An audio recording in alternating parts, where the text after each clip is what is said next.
செய்திகள். நலத்திட்ட உதவி வழங்க வந்த கேப்டனை வரவேற்க லட்சோப லட்ச மக்கள் திரண்டனர். கடலூர் குலுங்கியது.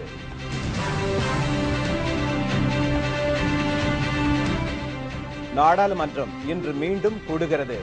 அவையை முடக்க பாஜக திட்டம்.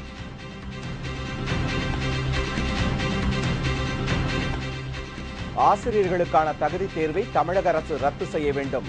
ஆசிரியர் சங்கம் வலியுறுத்தல்.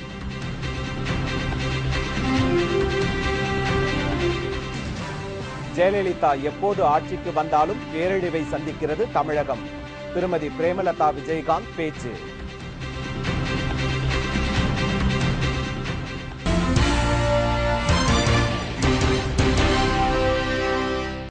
வணக்கம். விரிவான செய்திகள். மக்களுக்காக மக்கள் பணி என்ற திட்டத்தின் மூலம் வேலூரில் இன்று நடைபெறும் நிகழ்ச்சியில் விளையாட்டு வீரர்களுக்கு 20 லட்சம் ரூபாய் மதிப்பிலான நலத்திட்ட உதவிகளை கேப்டன் விஜயகாந்த் வழங்குகிறார். கடந்த 25 நாட்களாக மக்களுக்காக மக்கள் பணி திட்டத்தின் கீழ் 5 கோடி ரூபாய் மதிப்பிலான நலத்திட்ட உதவிகளை ஏழை எளிய மக்களுக்கு கேப்டன் விஜயகாந்த் வழங்கியிருக்கிறார். அதைத் தொடர்ந்து 26வது நாளான நேற்று கடலூர் மஞ்சை நகர் மைதானத்தில் கடலூர் வடக்கு மாவட்ட செயலாளரும் எம்எல்ஏவுமான சிவக்கொழுந்து தலைமையிலும் தெற்கு மாவட்ட செயலாளர் சபா சசிகுமார் முன்னிலையிலும் மக்களுக்காக மக்கள் பணி நிகழ்ச்சி நடைபெற்றது. கேப்டனின் வருகையை முன்னிட்டு கடலூர் நகரமே விழா கோலம் போல் பூண்டிருந்தது.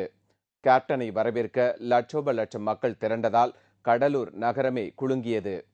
மாநாடு போல் நடைபெற்ற இந்த நிகழ்ச்சியில் ஏராளமான பெண்கள் மற்றும் தொண்டர்கள் கலந்து கொண்டு கேப்டன் விஜயகாந்திற்கு சிறப்பான வரவேற்பு அளித்தனர். இதையடுத்து மக்களுக்காக மக்கள் பணி என்ற திட்டத்தின் மூலம் பெண்களின் வேலைவாய்ப்பு உதவிகளுக்கு 20 லட்சம் ரூபாய்